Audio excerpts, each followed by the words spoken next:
Olá, aqui Milton Jancó do Jornal Nova Tribuna, hoje trazendo esse segundo vídeo falando a respeito de loteamentos irregulares, agora focando no Estatuto da Cidade.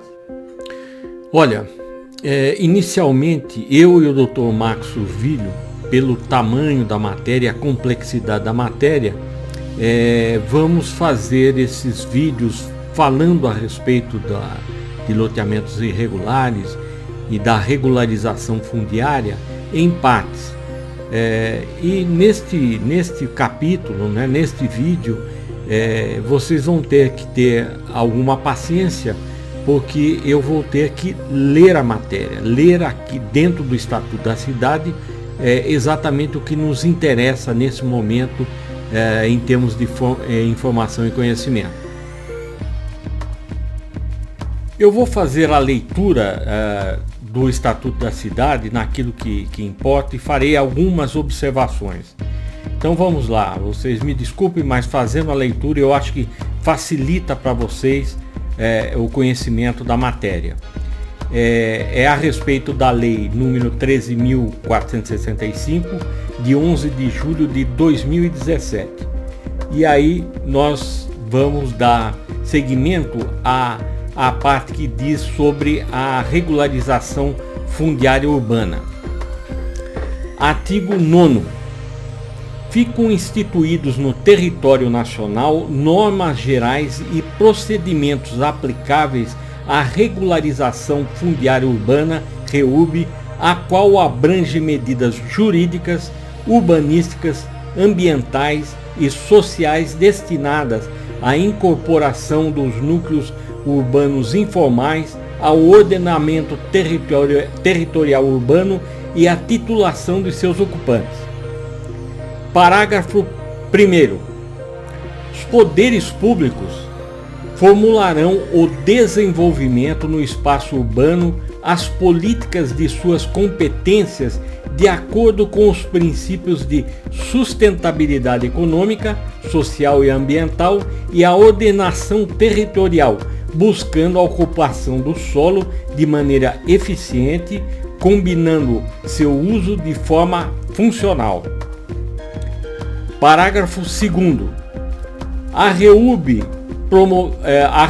promovida mediante a legitimação fundiária somente poderá ser aplicada para os núcleos urbanos informais comprovadamente existentes na forma desta lei até 22 de dezembro de 2016. Vejam bem, aí nós estamos falando então de uma lei que vigora com uma condição, A qual condição?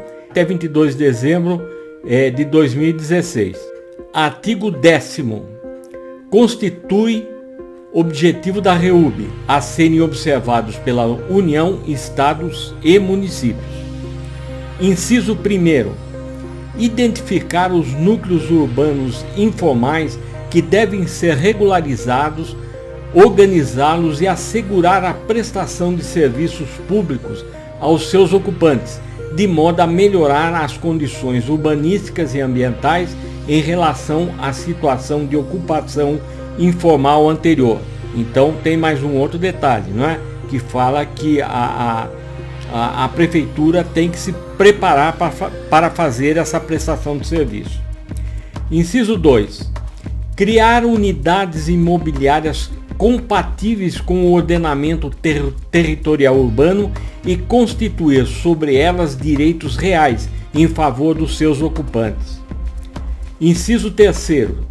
Ampliar o acesso à terra urbanizada pela população de baixa renda, de modo a priorizar a permanência dos ocupantes nos próprios núcleos urbanos informais regularizados. Inciso 4. Promover a integração social e a geração de emprego e renda. Isso é bem importante, não é só regularizar, mas também possibilitar de alguma forma que haja um desenvolvimento comercial no núcleo. Inciso 5º. Estimular a resolução extrajudicial de conflitos, em reforço à consensualidade e a cooperação entre Estado e sociedade. Inciso 6º. Garantir o direito social à moradia digna e às condições de vida adequadas. Vamos agora à página seguinte com o inciso 7º. Garantir a efetivação da fundação social da propriedade. Inciso 8º. Ordenar o pleno desenvolvimento das funções sociais da cidade e garantir o bem-estar de seus habitantes. Inciso 9º.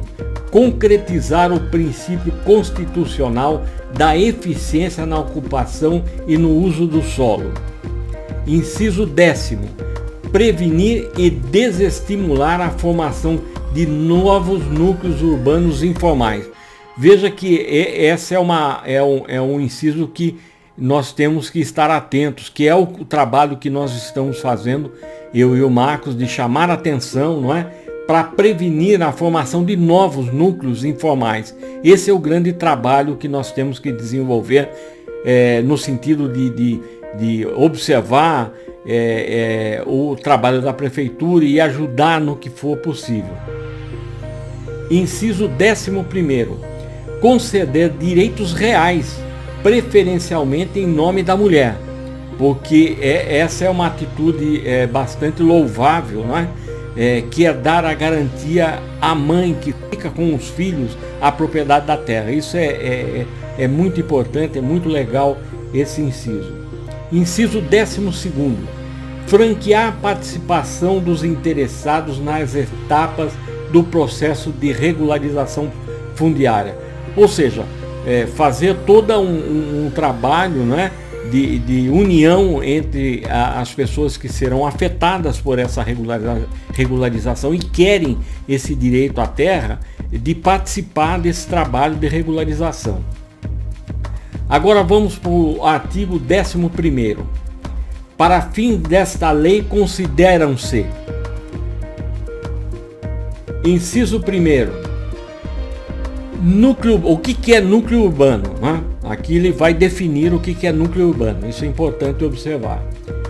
Assentamento humano com uso e características urbanas, constituído por unidades imobiliárias de área inferior à fração mínima de parcelamento previsto na Lei número 5.868, de 12 de dezembro de 1972, independentemente da propriedade do solo, ainda que situado em área qualificada ou inscrita como rural. Esse é um dado importante. Inciso 2º. O que é o núcleo urbano informal? Aquele clandestino, irregular ou no qual não foi possível realizar por qualquer modo a titulação de seus ocupantes, ainda que atendida a legislação vigente à época de sua implantação e regularização.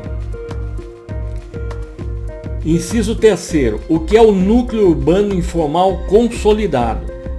Aquele de difícil reversão, considerados o tempo da ocupação, a natureza das edificações, a localização das vias de circulação e a presença de equipamentos públicos, entre outras circunstâncias a serem avaliadas pelo município. Inciso 4. O que é demarcação urbanística? Procedimento destinado a identificar os imóveis públicos e privados abrangidos pelo núcleo urbano informal e a obter a anuência dos respectivos titulares de direitos inscritos na matrícula dos imóveis ocupados, culminando com a averbação na matrícula destes imóveis na viabilidade da regularização fundiária a ser promovida a critério do município. Inciso 5º. O que é certidão de regularização fundiária, a CRF? Documento expedido pelo município ao final do procedimento da REURB, constituído do projeto de regularização fundiária aprovado, do termo de compromisso relativo à sua execução e, no caso da legitimação fundiária e da legitimação de posse, da listagem dos ocupantes do núcleo urbano informal regularizado, da devida qualificação deste e dos direitos reais que lhes foram conferidos com essa regularização. Sexto, que é a legitimação da posse. É o ato do poder público destinado a conferir título, por meio do qual fica reconhecida a posse do imóvel objeto da REUB, conversível em aquisição de direito real de propriedade na forma desta lei, com a identificação de seus ocupantes, do tempo da ocupação e da natureza da posse. O que é a legitimação fundiária? Mecanismo do reconhecimento da aquisição originária do direito real de propriedade sobre unidade imobiliária objeto da REUB. Por fim, oitavo, quem é o ocupante? Aquele que mantém poder de fato sobre o lote ou fração ideal de terras públicas ou privadas em núcleos urbanos informais. Parágrafo 1º, a respeito da REUB.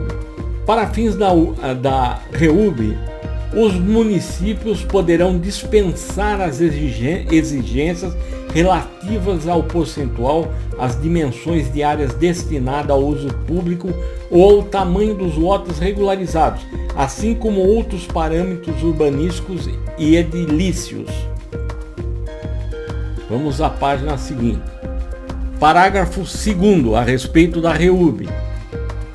Constatado a existência de núcleo urbano informal, situado total ou parcialmente em área de preservação permanente ou em área de unidade de conservação de uso sustentável ou de proteção de mananciais definidos pela União, Estados e Municípios, a REUB observará também o disposto nos artigos 64 e 65 da Lei 12.651, de 25 de maio de 2012, hipótese na qual se torna obrigatória a elaboração de estudos técnicos no âmbito da REUB que justifiquem as melhorias ambientais em relação à situação da ocupação informal anterior, inclusive por meio de compensações ambientais, quando for o caso. Parágrafo 3º.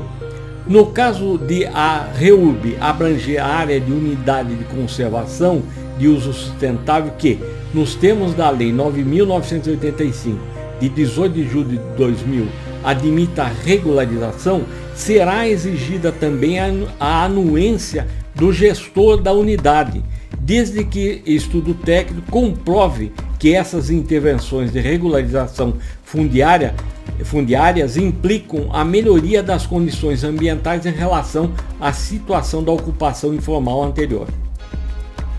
Parágrafo 4º. Vocês estão notando aqui que nós temos aqui na lei, não é? Alguns parágrafos que garantem a questão do meio ambiente, né? De preservação do meio ambiente, de áreas que devem ser trabalhadas, devem ser estudadas como vai ser resolvido a ocupação naquele solo. Parágrafo 4º. Na REUB, cuja ocupação tenha ocorrido às margens de reservatórios artificiais de água destinada à geração de energia ou ao abastecimento público, a faixa da área preservação permanente constituirá na distância entre o nível máximo operativo normal e a cota máxima, que é maximorum. E isso, no caso, é óbvio quando essa regularização estiver próximo de contenções de represa ou coisa que o valha, né? Para geração de energia, que não é, acho que, o nosso caso. Parágrafo 5º. Esta lei não se aplica aos núcleos urbanos informais situados em área indispensáveis à segurança nacional, que não é o nosso caso. Vamos ao parágrafo 6º. Aplicam-se as disposições desta lei aos imóveis localizados em área rural, olha, isso é importante, hein? desde que a unidade imobiliária tenha área inferior à fração mínima de parcelamento previsto na Lei número 5.868, de 12 de dezembro de 1972. Essa lei nós vamos mencionar futuramente, e o Marcos vai fazer algum adendo mostrando esses itens, né? essas exigências, né? Vamos ao artigo 12º. A aprovação municipal de REURB, de que trata o artigo 10º, correspondente à aprovação urbanística do projeto de regularização fundiária, bem como a aprovação ambiental, se o município tiver órgão ambiental capacitado, não é? Muito importante, quer dizer, o município tem que ter o órgão ambiental capacitado, quer dizer, profissionais a respeito. Agora fala até aqui no parágrafo 1º, né?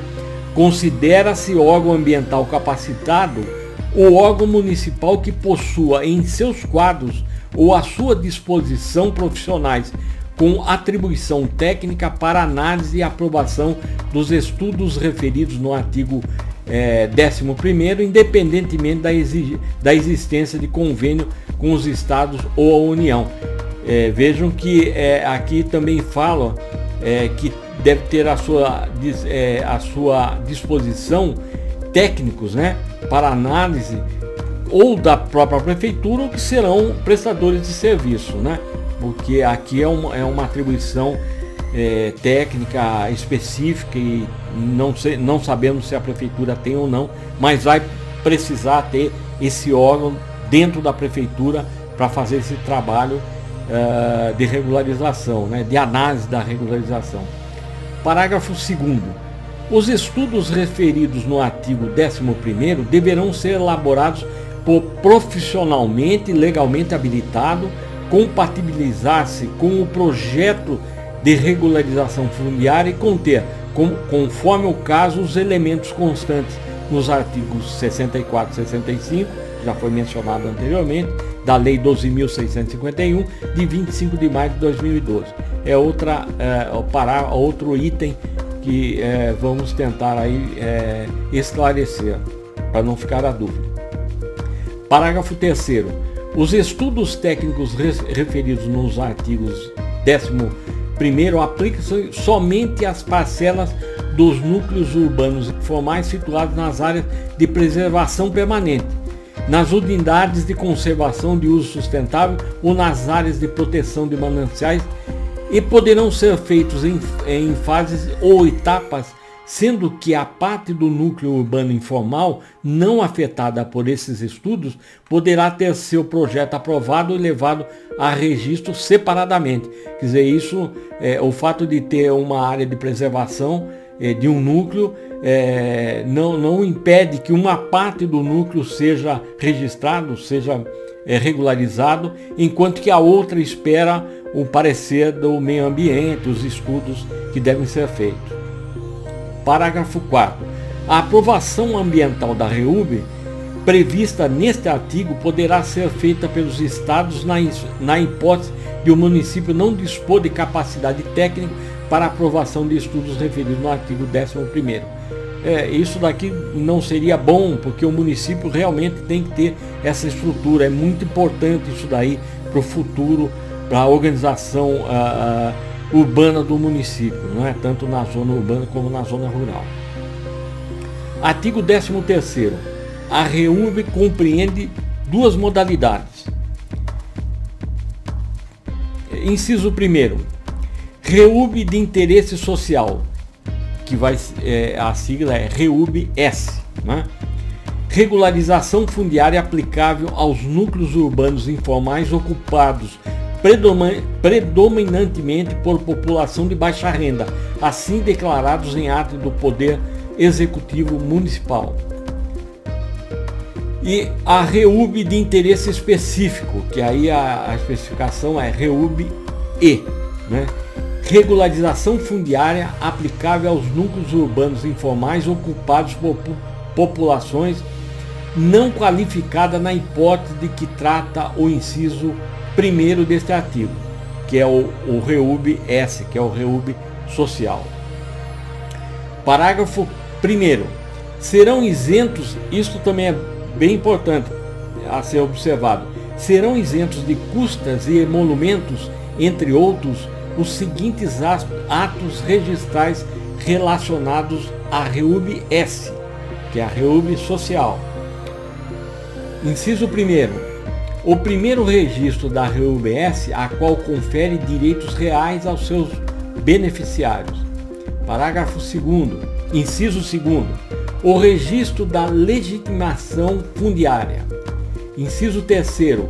O registro do título de legitimação de posse e a sua conversão em título de propriedade. Inciso 4º. O registro do CRF e do projeto de regularização fundiária com abertura de matrícula para cada unidade imobiliária urbana regularizada. E aqui eu vou lembrar sempre aquela situação que o comprador acha que um contrato de compra e venda é matrícula. Não é matrícula. Aqui está sendo claro essa possibilidade e que é uma conversão necessária. Quer dizer, a posse ou a regularização tem que acabar em matrícula. A primeira averbação, eu estou falando continua essa situação, né? Inciso 5º, a primeira averbação de construção residencial, quando alguém pede lá para regularizar o projeto de construção, desde que respeitado o limite de até 70 metros quadrados. Então, essa propriedade que nós estamos tratando da REUB-S, então essa propriedade, quer dizer, essa construção não pode ter mais do que 70 metros. Inciso 6º, a aquisição do primeiro direito real sobre unidade imobiliária derivada de REUB-S. Inciso 7º, o primeiro registro do direito real de laje no âmbito da REUB-S e, finalmente, o inciso 8º, o fornecimento de certidões de registro para os atos previstos neste artigo. Então, só lembrando, isso se refere aqui ao artigo 13º, né, que fala o que é as duas modalidades de REUB e neste parágrafo fala sobre a isenção de custa e emolumentos, né? Parágrafo 2º. Os atos de que trata este artigo independem da comprovação do pagamento de tributos ou penalidades tributárias, sendo vedado ao oficial de registro de imóveis exigir sua comprovação. Muito importante também. Vamos até assinalar também esse parágrafo aqui. Parágrafo 3º. O disposto nos artigos 1º e 2º deste artigo aplica-se também à REUB-S, que tenha por objeto conjuntos habitacionais ou condominiais de interesse social construídos pelo poder público diretamente ou por meio de administração pública indireta, que já se encontrem implantados em 22 de dezembro de 2016. Então voltamos aqui lembrar que nós estamos tratando aqui de construções até dezembro de 2016. Parágrafo 4º, que eu também destaquei aqui como importante. Na REUB, os municípios e Distrito Federal poderão admitir o uso misto de atividade como forma de promover a integração social e a geração de emprego e renda no núcleo urbano informal regularizado. Que eu mencionei anteriormente aí, que não é só a regularização da residência, mas também do comércio, de forma que gere uma autossuficiência daquele núcleo urbano. Muito legal também essa determinação do parágrafo 4º. Parágrafo 5º. A classificação de interesse visa exclusivamente a identificação dos responsáveis pela implantação ou adequação das obras de infraestrutura essencial e ao reconhecimento do direito à gratuidade das custas e emolumentos notariais e registrais em favor daqueles a quem for atribuído do domínio das unidades imobiliárias regularizadas. Parágrafo 6º. Os cartórios que não cumprirem, olha, vamos também atentar a esse parágrafo 6º aqui, né? Vou até destacar aqui também.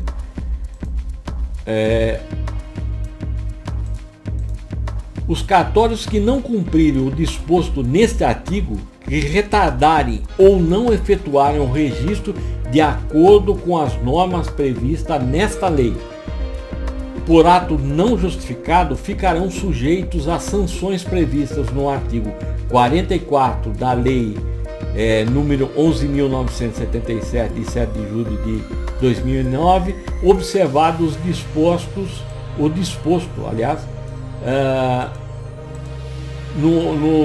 nos parágrafos 3º A e 3º B do artigo 30º da Lei 6.015, de 31 de dezembro de 1973. E por fim, pessoal, o parágrafo 7º. A partir da disponibilidade de equipamentos e infraestrutura para prestação de serviço público de abastecimento de água, coleta de esgoto, distribuição de energia elétrica e outros serviços públicos, é obrigatório aos beneficiários da REURB realizar a conexão da edificação à rede de água, de coleta de esgoto ou de distribuição de energia elétrica e adotar as demais providências necessárias à utilização do serviço, salvo disposição em contrário na legislação municipal. Bom, pessoal, esse daqui é um resumo, não é, do que dispõe sobre a regularização fundiária, que está no Estatuto das Cidades. Nós fizemos essa leitura para facilitar o entendimento de vocês. Naturalmente, isso pode ser melhor esclarecido com advogados que têm conhecimento no assunto, como o nosso colega Dr. Max Truville. Então fica aqui registrado essa colocação desse texto, de forma a contribuir para que vocês possam conversar com os seus vereadores ou mesmo com a prefeitura, qual será o encaminhamento dessa regularização da propriedade de vocês. Não só vocês, mas procurem também divulgar, né, esse trabalho que nós estamos fazendo em favor do ordenamento do nosso município. Para finalizar, quero deixar registrado aqui algumas observações. Em primeiro lugar, que a lei citada no vídeo se encontra para consulta no post do blog do jornal Nova Tribuna, Nova Tribuna Online, com os devidos apontamentos dos artigos citados das diversas leis complementares. Em segundo lugar, lembrar que esta é uma contribuição espontânea minha e do Dr. Max Truville, que fomos secretários municipais e, portanto, conhecemos este e outros assuntos que queremos levar ao conhecimento de todos, buscando a efetivação de um movimento em busca de uma cidade melhor. Em terceiro lugar, que como nós, não é, que tivemos a oportunidade de exercer e aprender com o cargo público municipal, gostaríamos que outros ex-secretários se juntassem a nós, trazendo suas experiências e ideias para uma melhor gestão da cidade e aconselhamento público. E finalmente, se você apoia esse movimento, se inscreva no canal no canal do YouTube, né? Que tem lá o youtube.com.br/Milton Giancoli, e também no blog do jornal Nova Tribuna, para acompanhar todas as matérias que faremos a esse respeito. Assim eu termino, um forte abraço a todos e até o próximo.